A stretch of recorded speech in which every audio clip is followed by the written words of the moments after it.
Nós vamos começar o nosso bate-papo. A presidenta da ADUEPB, Associação dos Docentes da Universidade Estadual da Paraíba, a professora Mauriane Freitas, já está aqui conosco. E, inicialmente, João, eu gostaria de perguntar à professora Mauriane sobre essa ação que a ADUEPB está movendo, né, contra a Prefeitura de João Pessoa, porque a Prefeitura de João Pessoa não está permitindo, né, não estaria permitindo que professores da Universidade Estadual, certo? Professores da Universidade Estadual que residem em João Pessoa, mas que trabalham em outros campi. A Universidade Estadual da Paraíba tem oito campi espalhados pelo estado, né? Se vacinem, mesmo morando em João Pessoa. Professora Mauriane, obrigado por ter aceito o nosso convite. Seja bem-vinda. Como é que está essa ação da ADUEPB? Boa tarde, Fred. Tá me ouvindo? O som tá Sim, tá chegando? bem. Tranquilo. Então tá bom, obrigada. Bom, a ADUEPB agradece o espaço, né, para a gente conversar um pouco sobre essa situação. Boa tarde, Fred. Boa tarde, João. E Derval, se conseguir entrar. Bom, o que acontece? É mais ou menos isso que você falou, Fred. Os professores foram incluídos no Plano Nacional de Imunização. E aí, as prefeituras, à medida em que foram recebendo as novas doses, elas foram sistematizando essas aplicações de dose. E aí, nós nos deparamos com um problema no que diz respeito à prefeitura de João Pessoa. A prefeitura de João Pessoa estabeleceu um critério que, a nosso ver, ele é ineficaz, ele é injusto, porque ele condiciona a vacinação de professores do ensino, tanto do ensino infantil, médio e superior, à residência e ao trabalho no município, né? E aí nós tivemos acesso a isso, fomos provocados pelos nossos colegas, né? Vários colegas, entre eles os principais atingidos são os colegas do campus de Guarabira, e mandamos um ofício para a Secretaria de Saúde, colocando esses motivos de como era injusto estabelecer esses critérios. Por quê? As vacinas, quando vêm, elas vêm de acordo com o número de munícipes que existe, né? E no município, quantas pessoas residem ali, né? E toma também como base vacinações anteriores. Outro aspecto que a gente considera prejudicial é o fato de que, como nós estamos em ensino remoto, os professores que, embora morem em João Pessoa e trabalhem em outros municípios, eles estão em João Pessoa porque estão em ensino remoto. Então, a possibilidade de letalidade para esses professores é residente no município de João Pessoa. Então, não faz sentido você colocar esse tipo de filtro, mesmo porque, se a gente imaginar que, se todos os municípios seguirem essa tendência do município de João Pessoa, os professores, e aí não são só os professores da UEPB, mas professores de outras universidades, inclusive professores da educação básica, elas vão ficar numa espécie de limbo jurídico-sanitário. Por quê? Porque se for exigida a residência e o trabalho, em qualquer professor de qualquer modalidade que mora numa cidade e trabalhe em outra, ele não vai conseguir se vacinar, tendo que esperar aí pelo fator da idade. Então, como nós fizemos essa primeira comunicação com a Secretaria de Saúde da Prefeitura de João Pessoa, nós não obtivemos resposta, nós decidimos entrar com um mandato de segurança e que nós estamos aguardando um posicionamento da segunda vara civil. Professora, são quantos os docentes que ficam retidos em João Pessoa? A gente não tem o número certo. Nós temos 900, hoje, professores efetivos, tá? Nós temos 978, mais os professores substitutos. Então, o que acontece? A pandemia, ela não consegue estabelecer critérios. Por quê? Porque, por exemplo, eu moro em João Pessoa. Eu tenho uma casa em João Pessoa, eu nasci e me criei em João Pessoa. Eu trabalho em Campina Grande. Eu me vacinei. Então, assim, a gente não conseguiu ter controle, por quê? Porque dependendo do posto em que o docente fosse vacinar, ele consegue ou não tomar a vacina. E o que é que a gente quer? A gente quer uniformizar. Por exemplo, os docentes do campus de João Pessoa, aqueles que trabalham lá no campus de João Pessoa, lá no Cristo, todos os professores conseguiram se vacinar, morando em João Pessoa ou morando em Cabedelo. Nós temos hoje uma complicação, por exemplo, no que diz respeito aos professores do campus de Guarabira. Não são muitos. Por quê? Porque alguns desses professores já conseguiram ser vacinados pelo critério da faixa etária. No campus de Araruna, nós sabemos que de todo o corpo docente, apenas 4 não tomaram vacina. Por quê? Porque como o curso lá em Araruna é da área de saúde, a maioria tomou vacina naquela primeira leva de prioridades.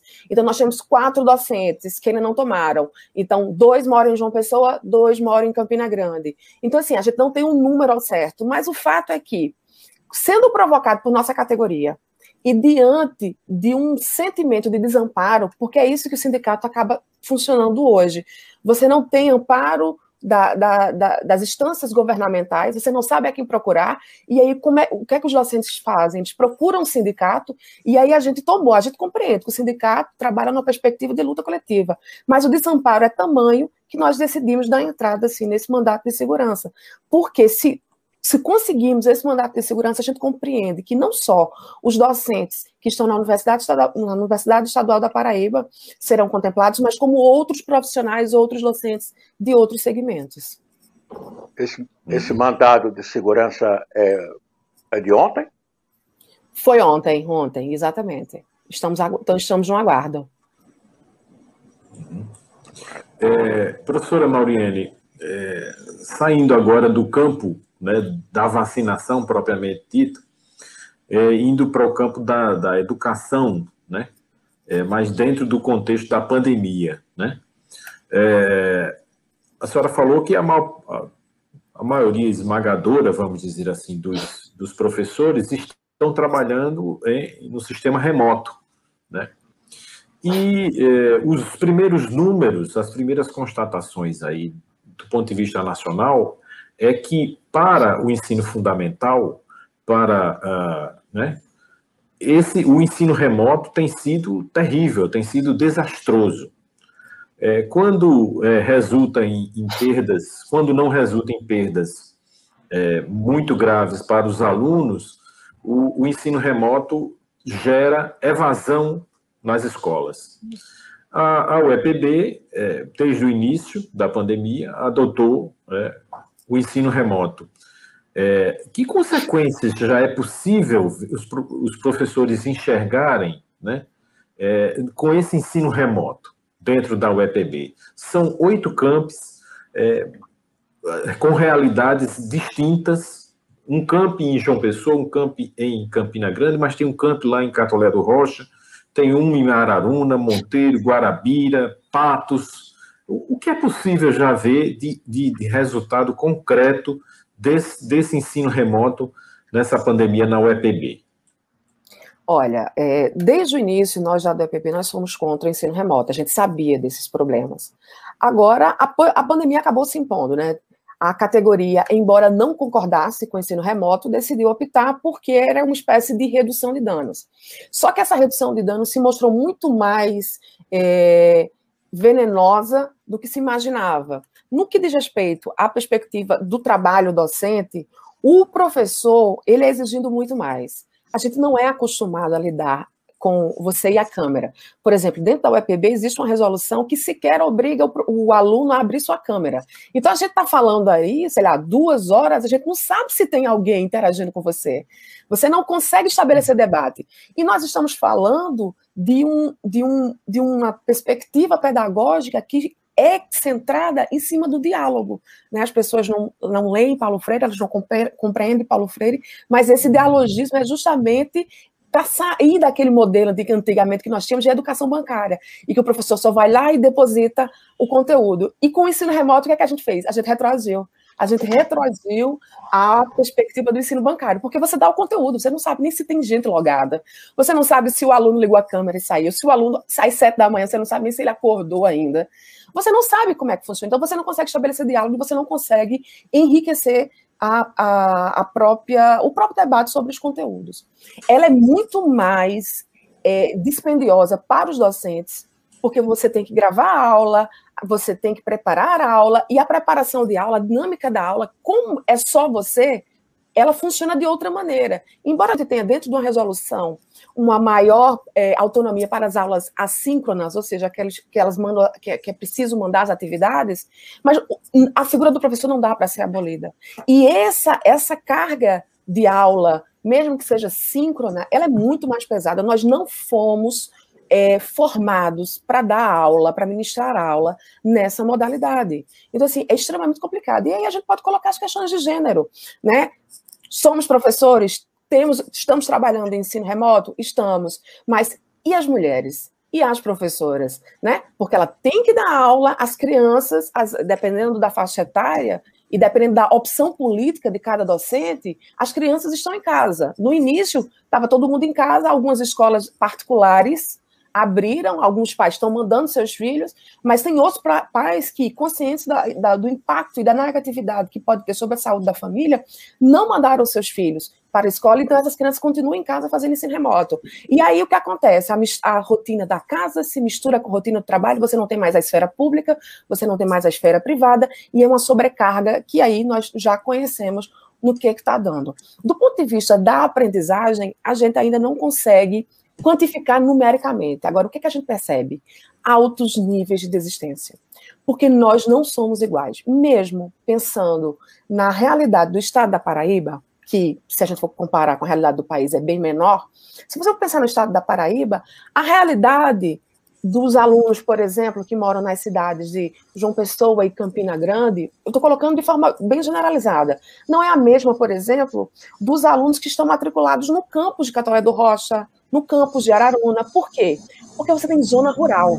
Qual é o papel de uma universidade estadual? Qualquer universidade estadual do país inteiro, ela tem a finalidade de capilarizar, de se interiorizar, chegar ao ensino superior fora das grandes capitais. Então, por isso que a atuação da UEPB, ela vai justamente para os 8 campos, né? Coisas que as federações ainda não conseguiram fazer, porque optaram por um fortalecimento da estrutura que já tinham. E aí o que acontece? Eu sou do campus de Catolé do Rocha. Em Catolé do Rocha, a maioria dos nossos alunos não são de Catolé do Rocha. São dos sítios da cidade, que fica nas redondezas da cidade. São de cidades menores ainda, que não têm conexão.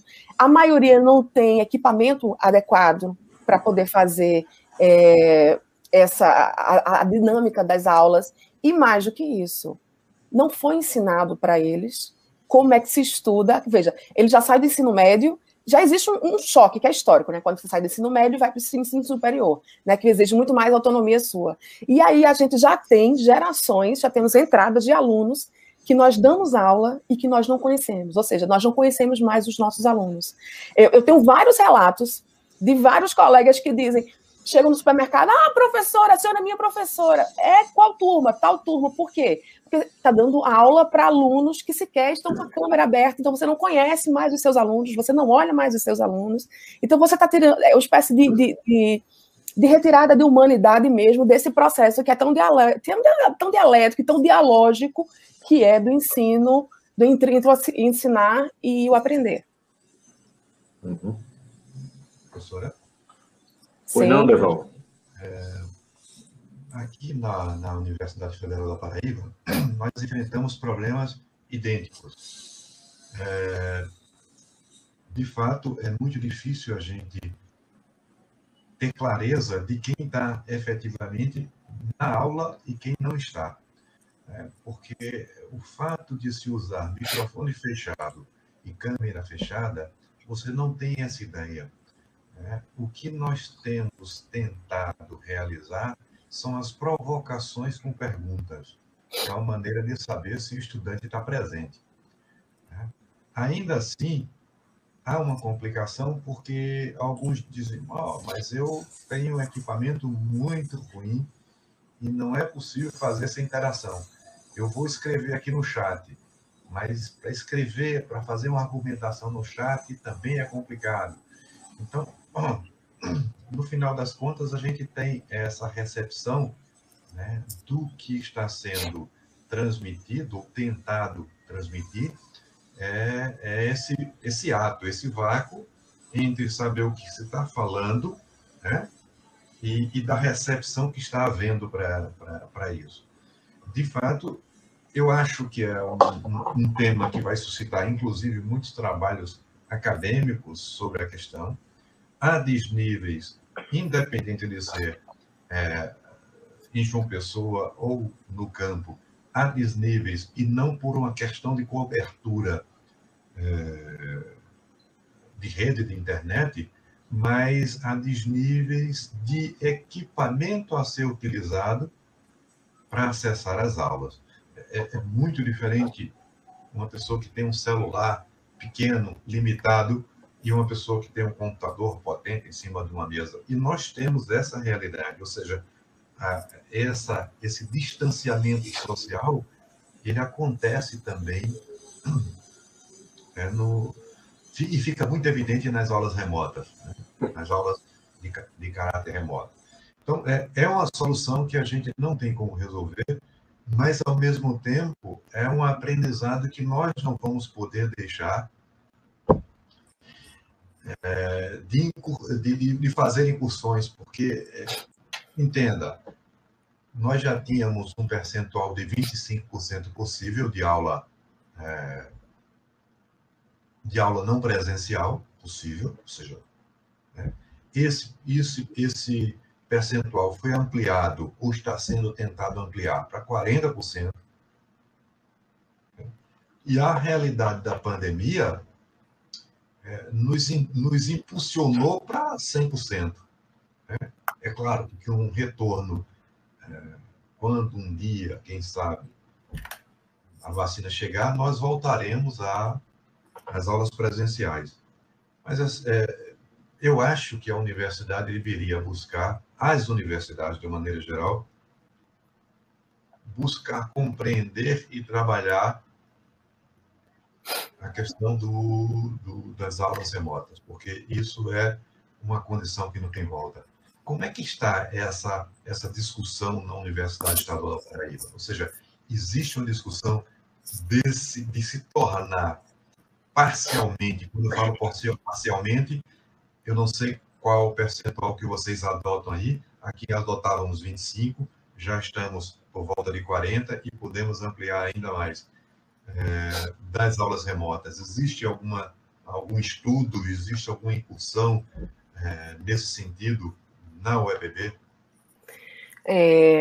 Bom questionamento, Derval. Antes de eu de responder isso, eu gostaria de lembrar que todas essas colocações que eu fiz, a gente está pensando em realidades de curso que podem ser, que não exigem aula prática, né? Que não tem aula prática. Mas se você pensar, por exemplo, os cursos da área de saúde, os cursos das tecnologias que exigem laboratórios, é um caos. Sim, as partes teóricas você faz, mas seu curso está emperrado. Por quê? Como é que você vai realizar aula prática? Como é que você vai para o laboratório? Como é que o pessoal da odontologia vai para os consultórios? Como é que o pessoal da enfermagem vai para as UBSs? Aqui a gente não tem medicina, mas aí vocês têm, né? Como é que vai ser feito isso? Então, assim, é um grande caos. A gente tem, eu acho que é um problema nosso. E aí quero lembrar, assim, às vezes, tem algumas divergências, mas eu acho que o Sérgio Buarque estava correto, sabe? A gente é o país do semeador, não é do ladrilhador. A gente tem um problema aqui, a gente resolve e a gente não planeja. Então, o que foi que aconteceu? A pandemia chegou, lógico. Ninguém sabia como se colocar diante da pandemia, como se portar, né? É uma situação nova. A última pandemia faz 100 anos que houve. E aí nós fomos colocando, não, vamos adiantando e o problema a gente resolve lá na frente. E o problema a gente resolve lá na frente. Só que o problema chegou e a gente não sabe como resolver. E aí, para dialogar um pouco com a questão que você colocou, isso nos assusta muito. Enquanto sindicato, isso nos assusta muito. Por quê? Assim, mais ou menos, a gente seguia mais ou menos o seu percentual. Na Universidade de Paraíba, da Estadual da Paraíba, até 20% poderia ser atividades que a gente chamava à distância, né? Atividades à distância que o aluno poderia ser. Foi-se aventada a possibilidade de subir para 40%. A gente foi terminantemente contra. Sabe por quê? Porque é o seguinte, a gente não pode esquecer que a gente está vivendo a pandemia e tem um trabalho híbrido, mas a sedução de transformar o presencial em híbrido, pautado num discurso de redução de custos, ela é extremamente danosa para a universidade pública. Veja, se a gente consegue, por exemplo, alterar de 20% ou 25% para 40%, você acha que quando passar a pandemia eles vão querer voltar para 20%? Não, eles não vão querer. E, consequentemente, o que é que você vai ter? Você vai ter uma menor necessidade de contratação de docentes. Você vai ter uma menor necessidade de contratação de técnicos administrativos. Você vai ter o quê? Você vai ter a dissecação, a desidratação da universidade pública. E é preciso ter muito cuidado com isso. É uma coisa que, no primeiro momento, seduz, mas que isso fica como grande tarefa para nós, do setor público, para enfrentar. O que a gente está vivendo aqui? Uma proposta de reforma administrativa que acaba com o serviço público, tá?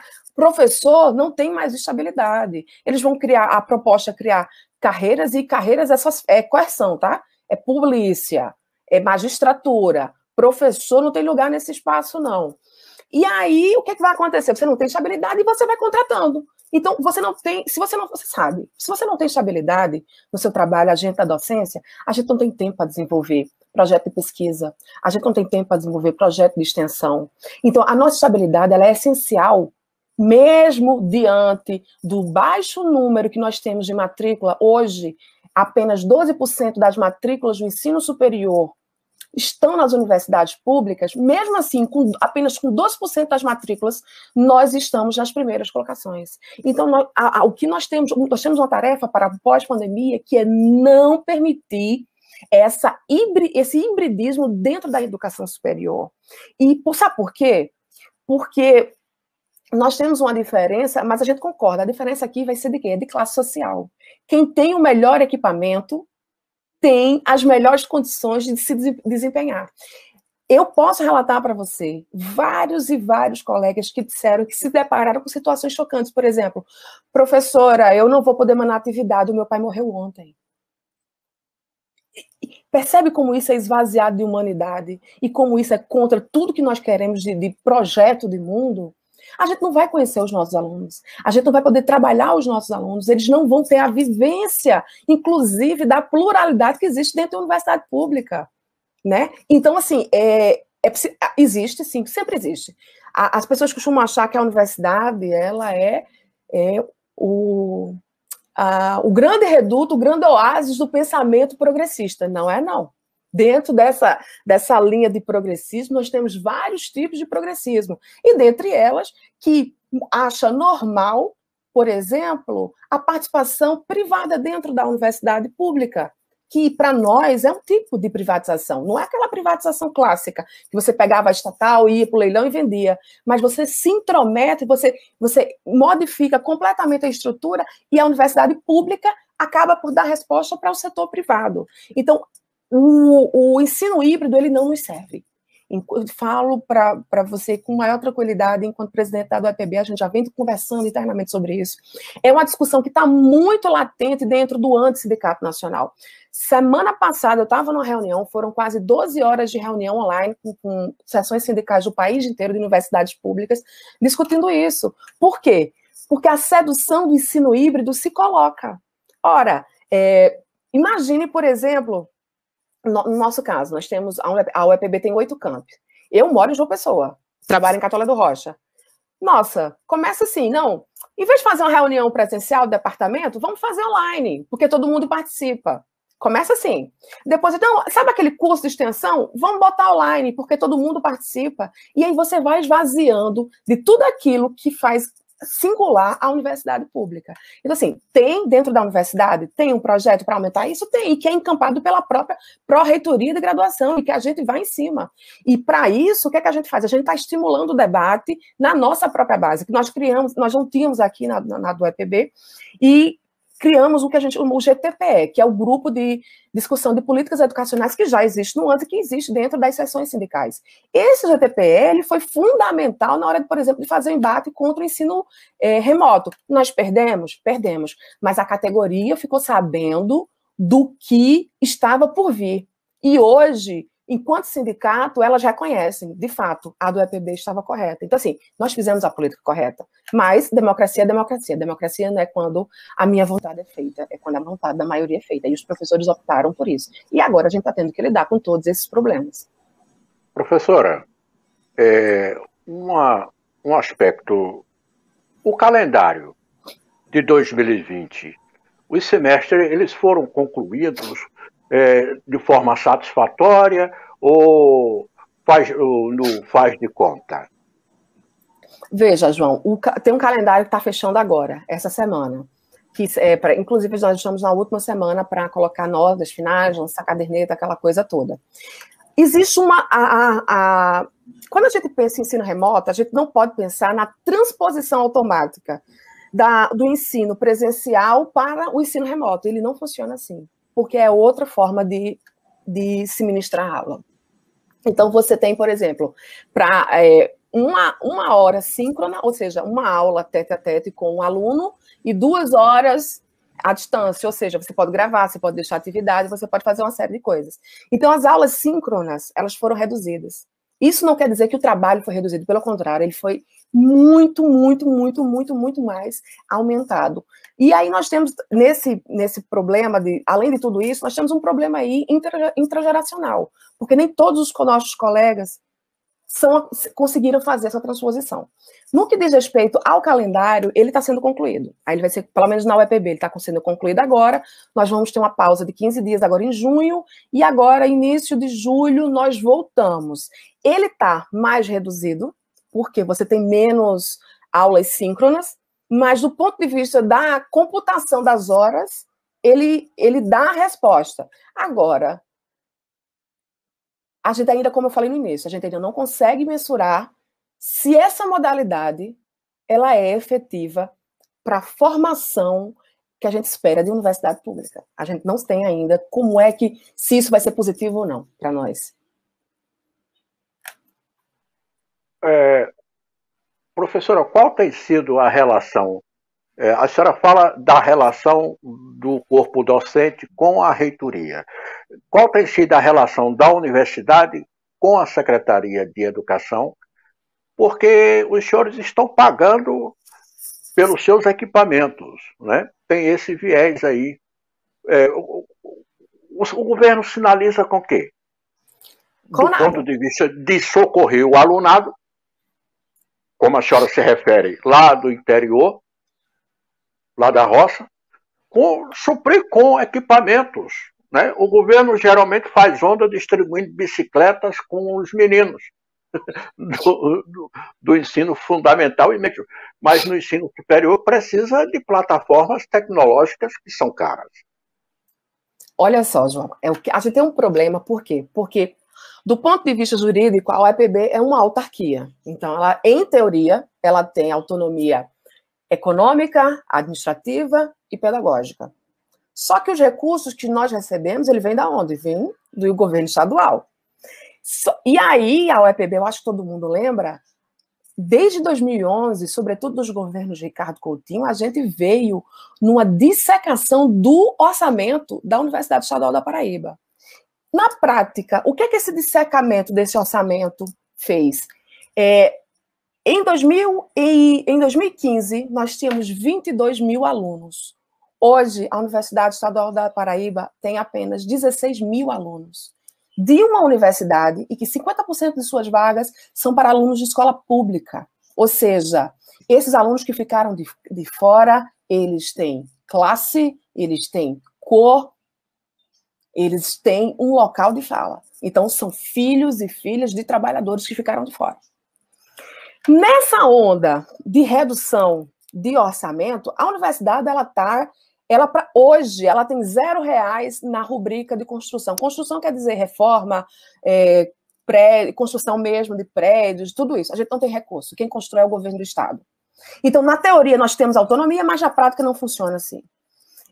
No que diz respeito a esses equipamentos, antigamente, para você ter noção, no governo Ricardo Coutinho, nós estávamos ligados à Secretaria de Ciência e Tecnologia. No governo João Azevedo, a gente passou para a Secretaria de Educação. Mas é a mesma coisa. Como nós temos autonomia, essa responsabilidade, ela se vira para onde? Para a gestão da universidade. E aí, assim, eu não posso dizer explicitamente qual é a relação, né, da gestão da universidade com a Secretaria de Educação, porque, enfim, não faço parte da gestão. Mas o que eu posso te dizer é que essas responsabilidades acabam sendo da própria UEPB.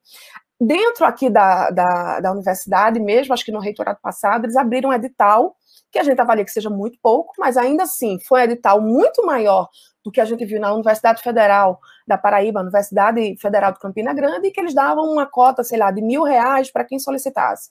Assim, aquele nível de exigência absurda, aquela burocratização absurda, que nossos alunos, sendo de baixa renda, muitas vezes sequer tendo acesso às máquinas, puderam participar. Mas existe, ele existe. Ele dá conta do que nós precisamos? Não, ele não dá conta. Então, assim, na realidade, a UEPB, ela fica no entre-lugar, entende? Joga para um lado, joga para o outro, a gente tem autonomia, mas não tem dinheiro, sabe? Essa é a situação. Por exemplo, existe um estudo do DIEESE que avalia que de 2011 para 2021, ou seja, nos últimos 10 anos, o governo do estado deixou de passar mais de 800 milhões de reais para o orçamento da Universidade Estadual da Paraíba. E se nós somos uma universidade pública, nosso financiamento ele é público, né? Agora tem alguns colegas e tem alguns segmentos dos governos estaduais que coloca, mas a universidade tem que buscar parceria. A universidade tem que buscar parceria para se somar no orçamento. Agora você tem que ter um orçamento decente. Se a universidade é pública, o financiamento é público. Para vocês terem noção, o governo do estado gasta menos para manter a Universidade Estadual da Paraíba do que gasta, por exemplo, com a Assembleia Legislativa. O que gasta anualmente pagando os juros da dívida do estado. E todo Professora, esse processo... Sim. Professora, eu me coloco do ponto de vista da sociedade. Se a UEPB caiu de mais de 20 mil alunos para 16, a qualidade do ensino caiu? De quem a sociedade vai cobrar por mais vagas, por um ensino de qualidade? Dos senhores, da reitoria ou do governo do estado? A quem responsabilizar? O controle social ele é importante. Ele é importante para todos nós. Então, essa cobrança ela é tripartite. Desculpe interromper. A senhora fala que o governo Ricardo Vieira reduziu os investimentos, o repasse do 10º, em que o governo dele negava, mas é visível isso. Aí eu pergunto à senhora, tem um caminho, a justiça, o judiciário nunca socorreu a UFPB efetivamente? Porque isso já virou demanda judicial de recursos retidos, reprimidos. E não obedeceram? Boa pergunta. De fato, foi judicializada uma peça muito específica que foi, na transição do governo de José Maranhão para Ricardo Coutinho, foi deixado de repassar o último do Odécio, que era em torno de 25 milhões. A Universidade Estadual da Paraíba judicializou essa questão. Ela judicializou e ela ganhou. Ela ganhou em absolutamente todas as instâncias. Não existe mais para onde recorrer. O governo do estado tem que pagar. E aí, dentro da última que o STJ deu, ele coloca que o governo do estado tem que pagar, e se não pagar, ele vai pagar uma multa diária. Só que essa multa diária não pode ultrapassar, acho que, se eu não me engano, é 600 mil reais. É melhor pagar 600 mil reais ou 25 milhões? É política. É política. Não dá para você esperar de uma justiça burguesa. É política. E não existe... A gente, por exemplo, exceto esse ano, que houve uma recomposição de 5% para todos os servidores do Estado, e que com a reforma da Previdência, esse 5% se transformou em 1,9%, nós ficamos aí 5 anos sem recomposição salarial. Em 2016, o governador da época, Ricardo Coutinho, congelou as nossas progressões. Nem Bolsonaro fez isso com os professores da federais. O ex-governador Ricardo Coutinho fez isso conosco. E aí nós estamos brigando agora, porque nós não temos mais recomposição salarial e nós não temos mais progressão. Dentre as inúmeras tratativas com a atual gestão do governo do estado, nós colocamos na mesa, olha, se você pagar aquela questão lá dos 25 milhões do duodécimo para a UEPB, resolve o problema salarial, a UEPB ainda fica com recurso para poder investir em suas políticas mais emergenciais. Mas ninguém quer pagar 25 milhões. Por exemplo, eles fecharam um acordo conosco, liberação das progressões, é preciso ser justa e honesta, mas a contrapartida do governo do Estado foi 2,5 milhões. 2,5 milhões. Então, assim, eles não querem fazer isso. Por quê? Porque se houver o repasse desses 25 milhões, esses 25 milhões, ele entra no orçamento. E a lei de autonomia da Universidade Estadual da Paraíba diz que os repasses não poderão ser inferiores aos repasses do ano anterior, né? É o artigo 3 da nossa lei da autonomia. Então, assim, tem a justiça? Tem, mas eles preferem melhor pagar a multa. A multa. No que diz respeito à qualidade do ensino, antes de chegar na qualidade, né, e aí isso me preocupa muito mais, estou pensando na qualidade, né, porque são menos 6 mil alunos. Eu lembro, na época, o ex-governador Ricardo Coutinho dizia muito assim, a UEPB tem que calçar um sapato que caiba no seu pé. Agora a gente calçou, e automaticamente a gente teve que tirar o quê? 6 mil alunos. A quem a sociedade deve cobrar?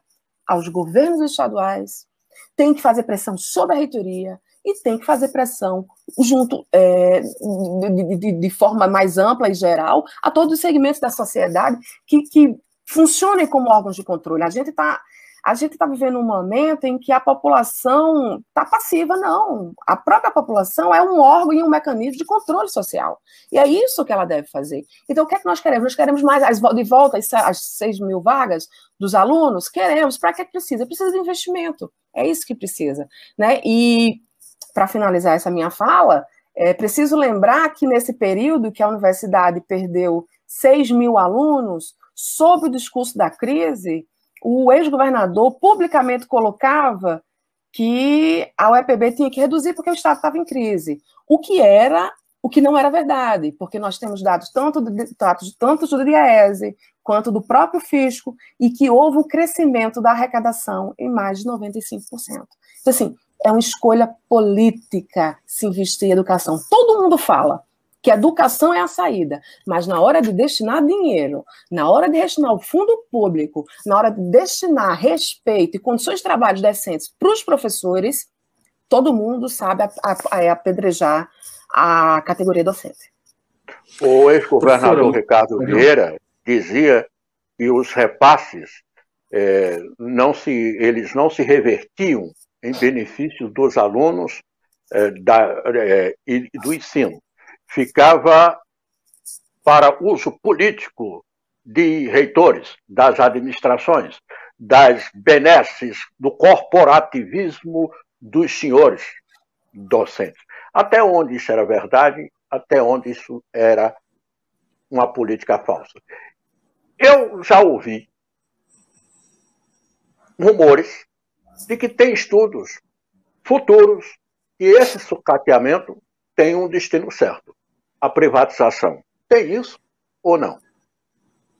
Olha, João, a gente sabe que isso era uma disputa de narrativa, né? E a disputa, e quem era hegemônico, quem tinha o maior poder de intervenção aí, não éramos nós, era o governo do Estado. Mas para mim sempre foi muito simples, a gente conviveu muito com esse discurso. Olha, se tem esse tipo de apropriação, aciona os órgãos de controle, nós não vivemos uma democracia, por que o governo do Estado não acionou os órgãos de controle?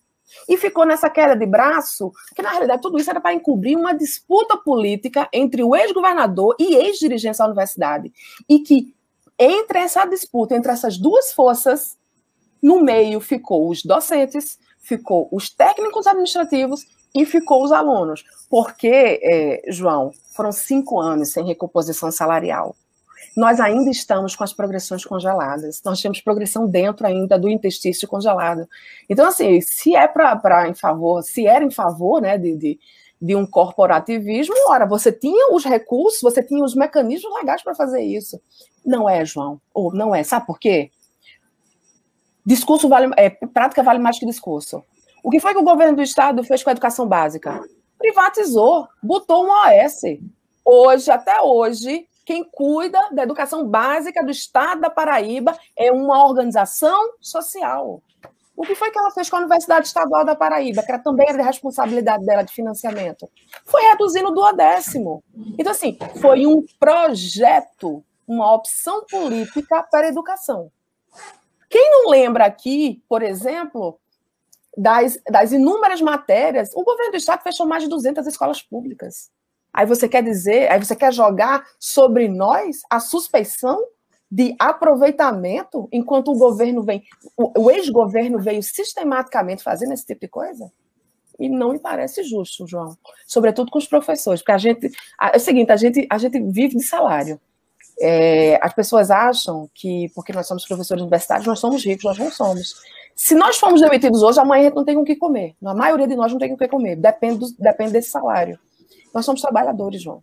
Então, assim, e até hoje eu não conheço nenhuma notícia de um professor, pelo menos aqui da minha universidade, que ficou rico, porque, enfim, por qualquer motivo que seja.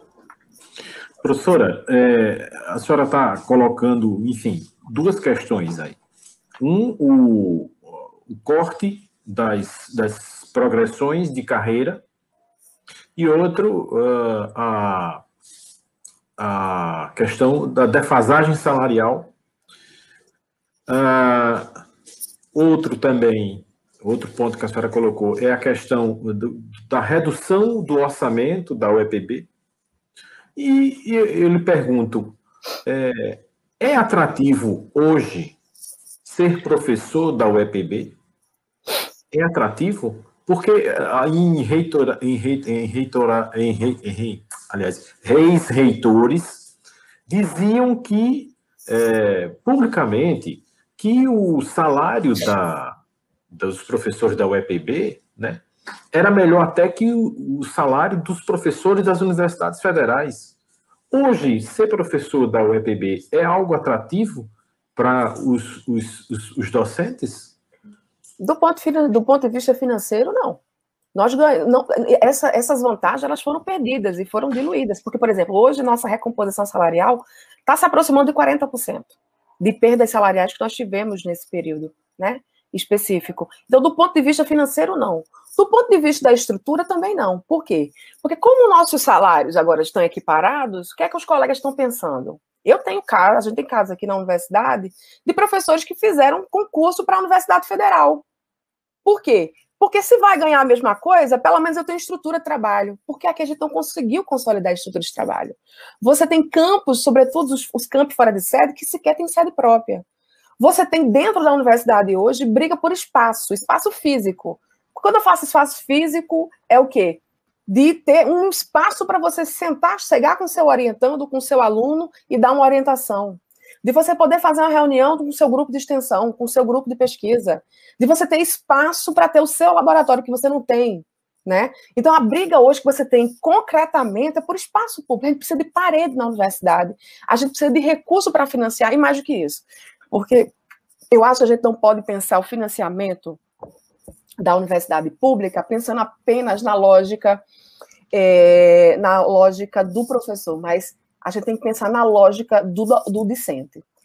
Por quê? Porque se nós avançamos na perspectiva da implementação das cotas, quaisquer que sejam, porque cada universidade aprovou o seu próprio sistema, com seus próprios percentuais, e fez essa discussão com sua comunidade acadêmica, colocar esse aluno, no caso da UEPB, como eu falei anteriormente, é 50%. 50% é para alunos de escola pública. Colocar esse aluno dentro da universidade não garanta a sua permanência. Beleza, ele entrou. Mas você tem o quê? Você tem divergência de ordem material. Como é que ele vai pagar a passagem do ônibus para ele estudar? Como é que ele vai fazer para passar, o dia inteiro na universidade? Como é que ele vai comer? Como é que ele vai ter dinheiro para tirar sua xerox? Nas cidades, como é o caso, por exemplo, eu gosto muito de citar o exemplo de Catolé do Rocha, que nós temos alunos que são de cidades vizinhas. Como é que esses alunos de cidades vizinhas vão se manter na cidade? Porque, veja, dentro de uma grande cidade como João Pessoa e Campina Grande, você tem transporte público. Nas cidades menores você não existe o transporte público. Então, na lógica, como é que funciona? Você tem um ônibus que a prefeitura disponibiliza, e esse ônibus ele roda manhã, tarde e noite. Então, ele vai de manhã, deixa os alunos nas escolas ou na universidade. Aí, tem que sair antes, porque tem que pegar esses alunos para deixar na cidade, para pegar os alunos da tarde para levar novamente. Tem que terminar antes as aulas à tarde, porque tem que pegar os alunos para deixar na cidade para levar os alunos da noite novamente. Então, você tem uma série de logística. Então, o financiamento da universidade não é só salário, como as pessoas costumam, porque é um discurso muito sorrateiro que fazem sobre nós. Ah, porque o professor só quer saber de recomposição salarial. Nós queremos saber disso também. Mas o que falta hoje, dentre os inúmeros problemas, e que foi comprometido com a falta do financiamento público, nesse caso, especialmente da Universidade Estadual da Paraíba, são condições de permanência e manutenção dos nossos alunos. Né? Então, assim, é uma coisa muito complexa. É uma cadeia. Ela tem começo, meio e fim, e o corte desse financiamento, ela dificulta. Você até consegue colocar os alunos dentro de baixa renda dentro da universidade, mas você não consegue mantê-los, porque tem que ter uma estrutura financeira, material, para que eles permaneçam lá. A senhora poderia dar o quadro da situação do campus de Patos em relação aos docentes? Patos, especificamente sobre o quê? Bom, acomodações. O campus de Patos não tem sede própria, salvo engano. Né? E do ponto de vista de equipamentos,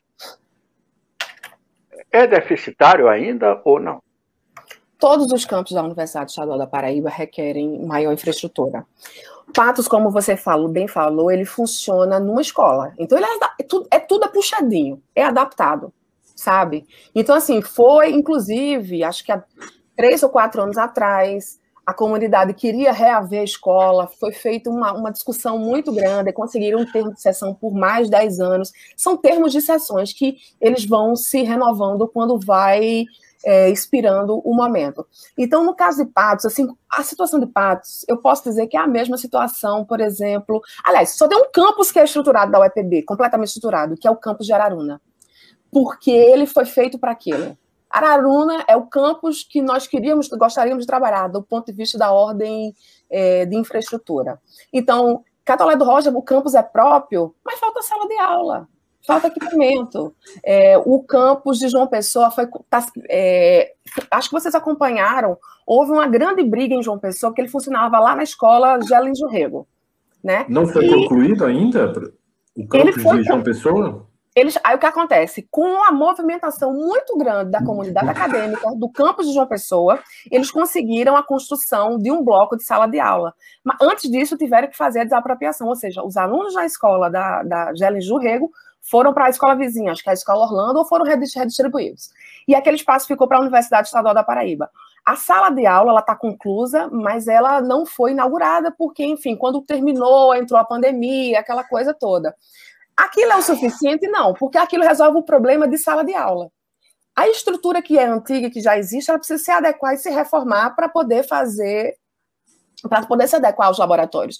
Já que você tem um curso de biologia, que requer muito laboratório, você tem um curso de arquivo, você tem o curso de RI. A mesma coisa, por exemplo, acontece com Monteiro. Monteiro também foi uma outra luta. Inclusive, a construção do campus de Monteiro foi uma conquista de greve do movimento docente, da greve de 2015. Nós não conseguimos R$1 de recurso, mas nós conseguimos a construção do campus de Monteiro. E aí, o que acontecia na época? Também funcionava numa escola, funciona ainda, né? Porque ficou metade no canto, metade no outro. Funcionava numa escola e não tinha mais condição, o curso não conseguia crescer mais, estava tendo problema de sala de aula, que para acomodar as turmas, aquela coisa toda. Nós conseguimos, junto com o governo do estado, negociação do Comando de Greve de 2015, e eles autorizaram a construção. Só que foi o que eles fizeram? Eles fizeram a construção do campus de Monteiro em 3 fases, em 3 blocos. O governo do estado entregou 1. Então, metade da universidade funciona nesse local onde tem um bloco que é fora da cidade de Monteiro, e a outra porção ainda assiste aula na cidade, dentro da cidade, que fica ali no centro da cidade, perto do Banco do Brasil,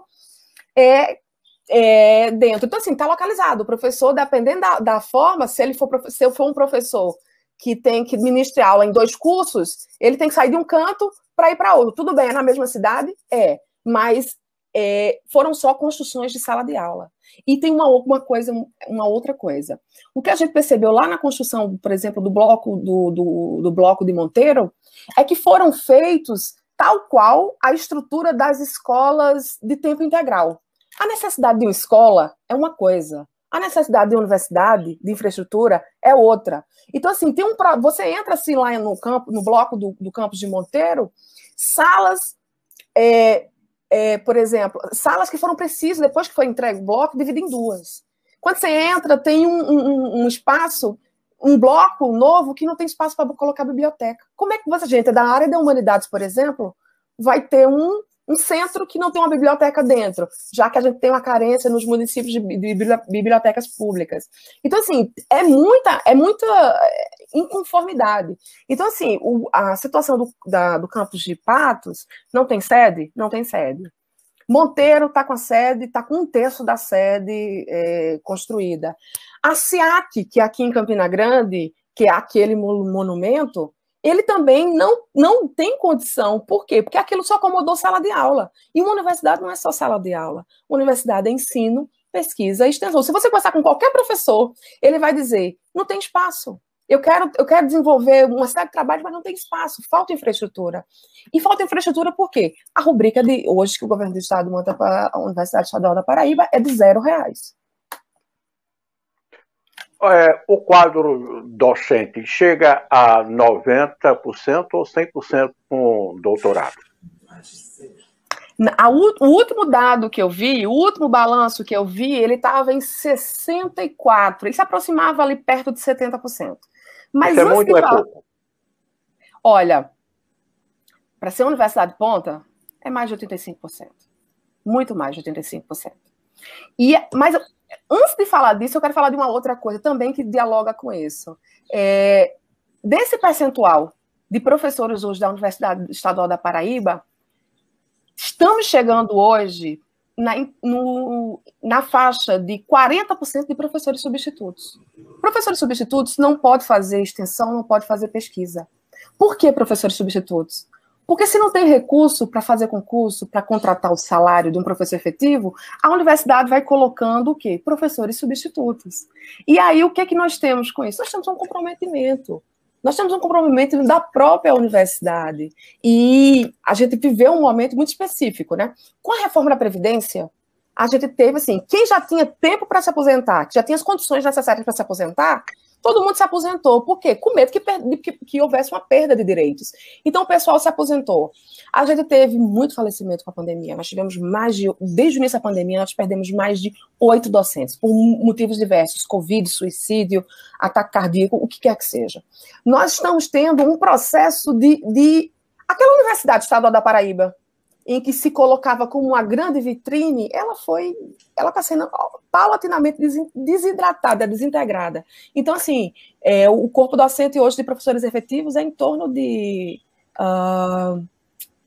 60 e pouco, 70%, né? Porque já que nós temos aí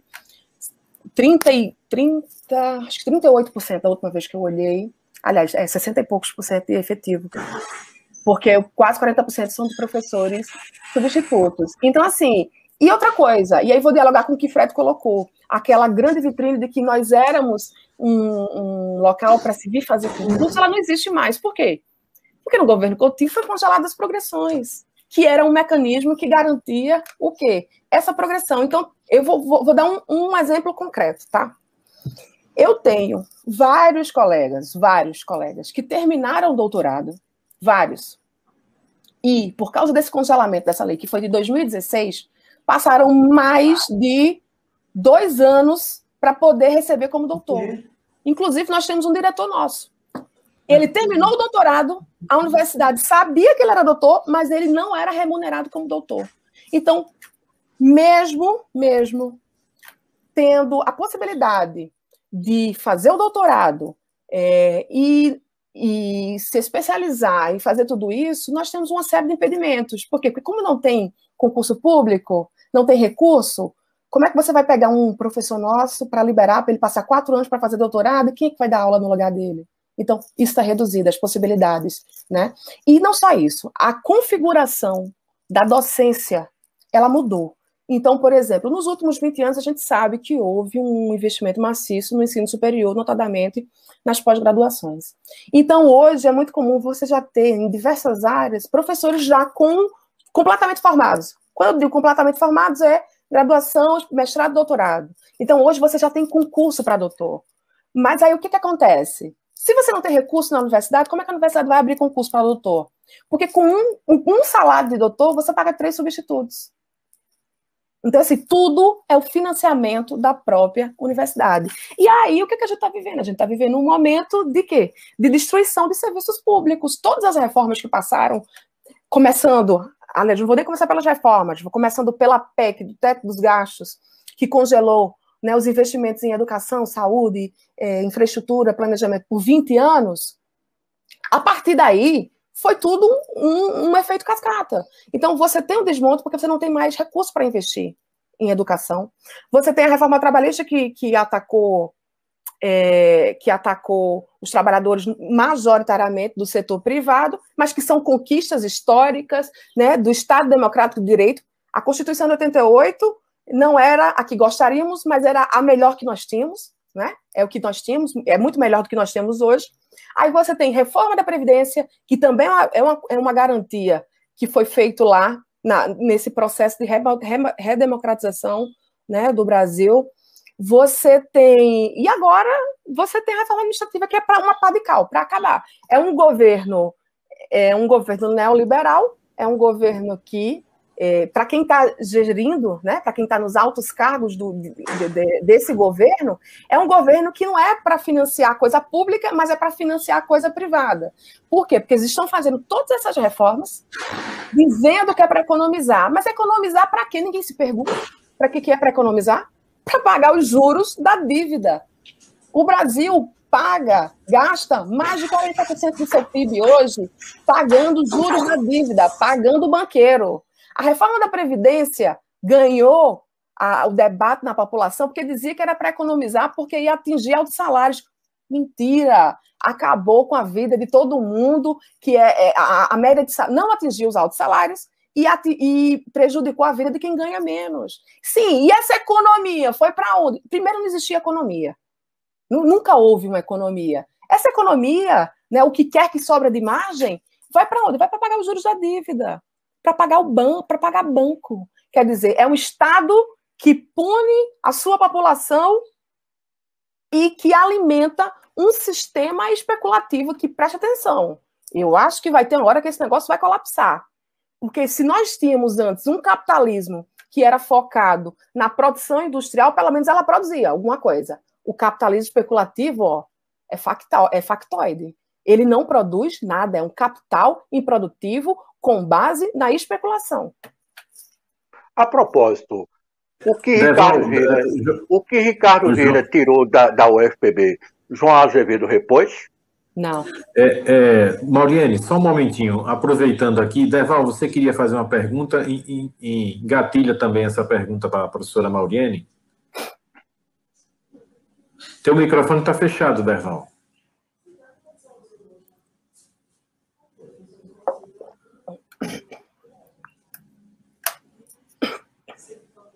Tá fechado. Bom, enquanto o Derval consegue resolver ali, hoje a internet de Derval está atormentando ele. Mauriane, responde essa pergunta do João. Se João Azevedo não repôs o que Ricardo Vieira sugou, como é que está esta luta dos senhores em relação ao governador João Azevedo? O que ele diz em relação ao UFPB? Como é que ele age? Como é que ele age? O que acontece? Existe uma mudança de posicionamento aí. Porque, por exemplo, na época de Ricardo, ele sequer nos recebia. O governo de João Azevedo, ele nos recebe. Por exemplo, nós conseguimos desbloquear as progressões agora, depois de 3 anos de luta, nós conseguimos. Mas o que a gente está fazendo? A gente está fazendo luta em todos os espaços. Acho que esse mês passado, nós estamos em junho, em maio agora, por exemplo, teve audiência para discutir a LDO. Todos os poderes do Estado vão receber uma recomposição do IPCA do período, exceto a Universidade Estadual da Paraíba. A gente vai para lá. a gente vai para lá, a gente faz a disputa, mas nós não conseguimos ainda reaver isso. Estamos fazendo debate? Estamos. Agora, a atuação ela foi modificada, porque pelo menos nós somos recebidos pelo governo. Estabelecemos conversa, mas recomposição de orçamento nós não temos ainda. A recomposição que houve foi um aumento, porque com a reforma da Previdência houve um aumento da alíquota patronal, ou seja, porque a universidade tem que devolver para a PBPrev. Então, houve essa cobertura, e agora 2,5 milhões para poder pagar as nossas progressões. Então, assim, a gente está brigando, a gente continua brigando pelo financiamento da universidade pública, né? Não de forma tão desrespeitosa, tão assintosa como antes, mas nós continuamos, sim. A senhora falou em alguns momentos, e já peço desculpas porque estive com instabilidade muito grande aqui na minha internet, a senhora falou em alguns momentos em reforma da Previdência, das reformas, vamos dizer assim, que o governo federal tem implementado e que afeta diretamente professores das escolas, tanto federais quanto das estaduais. E eu queria fazer uma pergunta que foge um pouco às questões, até agora, pelo menos as que eu ouvi mencionadas, com esse que tem respeito ao Andes. Quando é que foi parar o Andes? A senhora chegou a falar, inclusive, essa discussão está lá no Andes. O Andes acabou? Ele existe ainda? Porque a gente não escuta mais falar. Parece que ele não existe mais. Desde Temer não fala em greve, está muito murcho, parece que resolveu se entregar a um marasmo que não condiz com a história do Andes, pelo menos que eu conheço. Boa pergunta, Derval. Veja só, eu acho que, na realidade, desde Temer, por exemplo, aquele ato que teve lá de frente à esplanada dos ministérios, que foi justamente contra a votação da PEC, que hoje é a Emenda Constitucional 95, ela foi puxada pelo Andes, pelo Sinasef, pela Fazubra. Então, o Andes, ele continua na luta. Por exemplo, como eu falei, a gente tem Conada, a gente tem absolutamente tudo.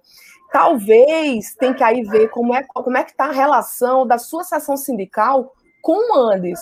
Mas, por exemplo, todas as grandes lutas é o Andes que faz. Então, assim, a gente tá... Deixa eu contar uma coisa bem interessante, né, falando um pouco da atuação do Andes. Aqui em Campina Grande está tendo um negócio muito bacana. Nós temos um comitê, um comitê a favor das liberdades democráticas, a favor dos trabalhadores, e que dentro dele se incorporou um comitê contra a fome. Esse comitê ele é composto por entidades sindicais, e o Andes está nele. Então, a gente está, junto com movimentos sociais, como é o caso do MST, a gente está bancando a cozinha comunitária do Jeremias. Né? Então, o parte do recurso vem do Andes, inclusive o maior percentual financeiro que vem é do Andes. As seções sindicais contribuem e o Andes também está dentro. E aí o MST complementa com o excedente da produção dele lá dos assentamentos. Então, assim, o Andes está em tudo. Agora tem que ver como é que está o tipo de relação da sua seção sindical com o Andes. Por exemplo, a gente tem a discussão do Andes, a possibilidade, inclusive, de uma construção de uma greve sanitária. Uma greve sanitária se as reitorias, né, sobretudo aquelas que têm interventores, como é o caso, por exemplo, da UFPB, querer obrigar, como já tentou obrigar agora os técnicos administrativos, a voltar a trabalhar. Então, a gente está tentando construir um movimento nacional, né, para fazer, inclusive, por isso que teve as rodadas de assembleia, para discutir a questão da greve sanitária, né? E aquelas greves por salário e tal acabaram. Agora existe a sanitária, um modelo mais novo, porque a mudança, aquelas emergenciais greves feitas no período Lula, Dilma, era quase anual que o Andes fazia. O salário está tão bom assim que deixaram de propor, de fazer, de estimular, enfim. Por que as greves não saíram mais? A Andes não propõe mais? Está muito bom o salário? Derval, vamos trabalhar agora com realidade concreta. Você acha que o Andes fazer uma greve agora por salário? Não, é o Andes que fazia. Não, eu eu acho. sei. Mas assim, porque o antes somos nós. É que ela fazia, é que ele fazia. Olha, exato, mas o antes somos nós. Por quê? Porque quem é que tira a política do antes? São as seções sindicais. Então, é a do EPB, é a do UFPB, é a do UFCG. Mas ela nem propõe. O Andes propunha. Tá propondo. Tá propondo. Talvez as informações não estejam chegando aí na sua base. Mas, por exemplo, qual é a emergência agora? É a pandemia. Então, na época de Temer, era o quê? Temer, a gente fez a luta. Sim. Quem não estava lá, quem não esteve lá, são esses segmentos que estão aí fazendo uma disputa. Mostre uma proposta de greve feita no governo Temer e no governo Bolsonaro antes da pandemia. Uma proposta de greve geral. No governo Temer, a proposta era derrubar todos os ataques contra a classe trabalhadora, a emenda constitucional. Uma greve. A proposição de uma greve. Deixa eu concluir. Nós fizemos esse embate, né, contra a reforma trabalhista, contra a terceirização, nós estávamos lá, enquanto uma parte estava, e que é legítimo, se não quis fazer essa luta, uma parte do próprio sindicato preferiu ficar no Lula livre. E que foi importante foi, olha aí, a história mostrou. Agora, nós não conseguimos fazer isso. As greves gerais, você lembra da última greve geral, porque que fadou? O Andes estava na frente, junto com a CSP com lutas, e de última hora, a Força Sindical e a CUT deu para trás, porque achou que era melhor conversar, que era melhor, achou que ia resolver com Maia. Eu me lembro que se fosse hoje, no 1º de maio, puseram Maia lá no Palanque, em Brasília, para falar no Dia do Trabalhador. Então, assim, o antes ele continua. Tem que ver qual é o tipo de relação que a sua seção sindical está estabelecendo com a... Porque assim, a do UFCG ela é muito presente, ela sempre participa dos debates. Então, se a política do antes ela é errada, se ela é correta, se ela é errada, ela é responsabilidade nossa, nós das seções sindicais, que fazemos o debate lá. Então, assim, por exemplo, você tem... No governo Bolsonaro, nós tivemos tanto trabalho que nós sequer conseguimos juntar as nossas oposições, porque nós fomos divididas por coisas que não eram para dividir, né? Que era para nos unir, mas que dividiam. Então, por exemplo, se eu fui para os últimos congressos, a centralidade da discussão ficava se o antes defendia Lula livre ou não, em vez de discutir um plano de luta para enfrentar a extrema-direita. Então, essa é uma realidade que foi colocada. Me perdoe. A discussão nunca foi Lula livre contra a greve geral ou não. A diferença é que o Andes se apequenou, efetivamente se apequenou. E apequenou como? Ela não teve coragem de chamar uma greve geral no governo Temer, porque ela sabia que, diferente dos governos democráticos anteriores, a greve era considerada um instrumento legal. E com Temer, iria cortar salário. Ela não teve sequer a hombridade de propor. E uma direção, como diz o próprio nome, é de condução, é de estar à frente, de propor para as suas bases o caminho correto. E as bases devem decidir efetivamente se esse é o caminho correto ou não. Mas uma direção, ela tem a obrigação de propor, a partir de uma avaliação muito bem feita. O problema é que essas avaliações e essas proposições só aconteciam nos governos petistas. Acabou o governo petista, acabou o Andes, porque ela não consegue chegar a ninguém. Professor Derval, eu tenho divergência com o senhor. Quem foi que puxou as greves gerais, as que houve? Governo Temer? Quem foi que puxou? Temer? Teve greve no governo Temer? Teve greve geral. O senhor falou em greve geral e nós tivemos várias greves gerais. Quem foi que puxou? Não. Eu estou falando de greve das universidades. Diga um chamamento. Mostre-me um chamamento do Andes. Posso lhe dizer também no que diz respeito o que o senhor falou, né, da questão da direção. Vamos às greves nas federais. Vamos. Diga um chamamento quando foi. Um único chamamento no governo Temer. Em que momento, em que mês, em que ano? Olha, as greves, elas são resultados de discussões. O Andes chamou reuniões, ela chamou reunião de setores e as seções sindicais que lá estavam avaliaram que não era o momento de fazer greve, era de combater o desmonte do governo, né, que estava fazendo com os serviços públicos. E aí nós temos uma divergência. Qual é a divergência que nós temos aqui? É a divergência do que é direção. Eu não aceito ser centralizada. Enquanto seção sindical, a do EPB não aceita ser centralizada. Nós, da atual diretoria, nós não aceitamos. Direção não é para conduzir e dizer o que é que nós vamos fazer, não, que nós não somos soldados. A nossa perspectiva de construção, ela é coletiva. A atual diretoria do Andes, ela entende a construção pela base. Então, o que é que ela faz? Chega até a ser burocrático.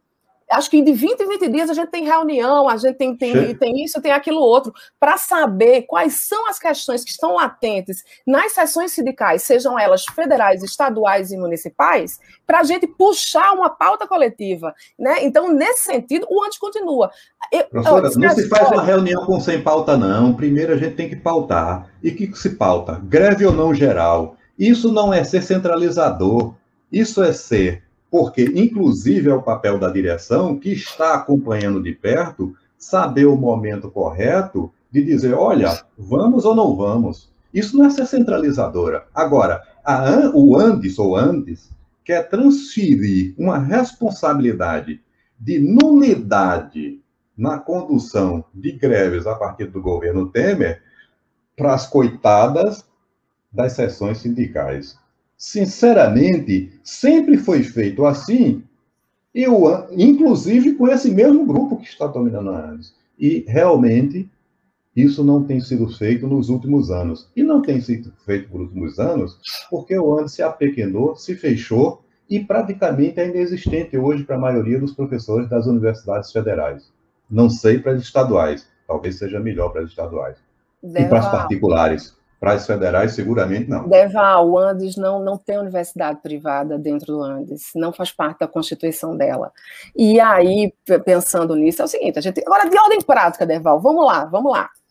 Qual é a perspectiva que, enquanto sindicato, a gente tem que ter? Isso não é só o Andes, é qualquer sindicato. Ele tem que ter autonomia frente a governos, a partidos políticos, autonomia a grupos de reitoria. Então, a gente tem que criticar quem é para criticar. O que é que o governo... Essa campanha contra os cortes nas universidades, quem é que está puxando é o Andes. Quem é que está puxando todas essas atividades é o Andes. Agora sim, a gente pode, Derval, ficar discutindo o passado. E nós temos nossas divergências, já mostramos que nós temos. Mas daqui para frente, para enfrentar a extrema-direita que aí está, porque me parece que nós estamos no mesmo campo progressista.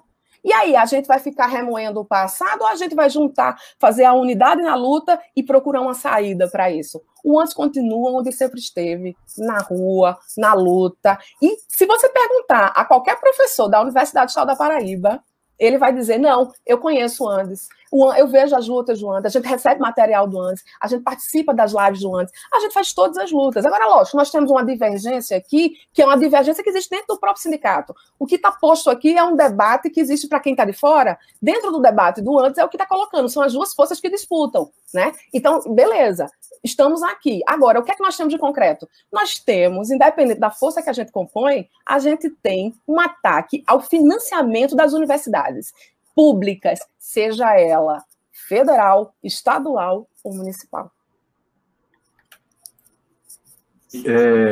Derval e João Costa, alguma outra pergunta para a professora Mauriene? Não, satisfeito. Ok. Bom papo, boa entrevista. Ok. Uma boa conversa. Fazia tempo aí que a gente não tinha uma conversa tão longa e boa, que passou por muita coisa. Tive o azar da instabilidade aqui, não poder ter ficado mais tempo, como eu gostaria. Mas, bem, outras oportunidades surgirão. Sim. Ok. Então, desde já a gente agradece a você, professora Mauriene, ter participado, ter aceito o nosso convite. E o programa está aberto, né, a novas participações, enfim, sempre que for possível e que o tema, né, se tornar importante, a gente volta a conversar, tá certo? Nós que agradecemos, a ADP também está sempre aberta, o que precisar de nós é só entrar em contato, que a gente vai ter o maior prazer em fazer o debate. Acho que é bom isso, a gente tem que estimular cada vez mais o debate, divergente, por hora, mas respeitoso, e é isso que a gente acredita. Obrigada, gente, muitíssimo obrigada. Em nome da ADPV, nós desejamos uma boa tarde.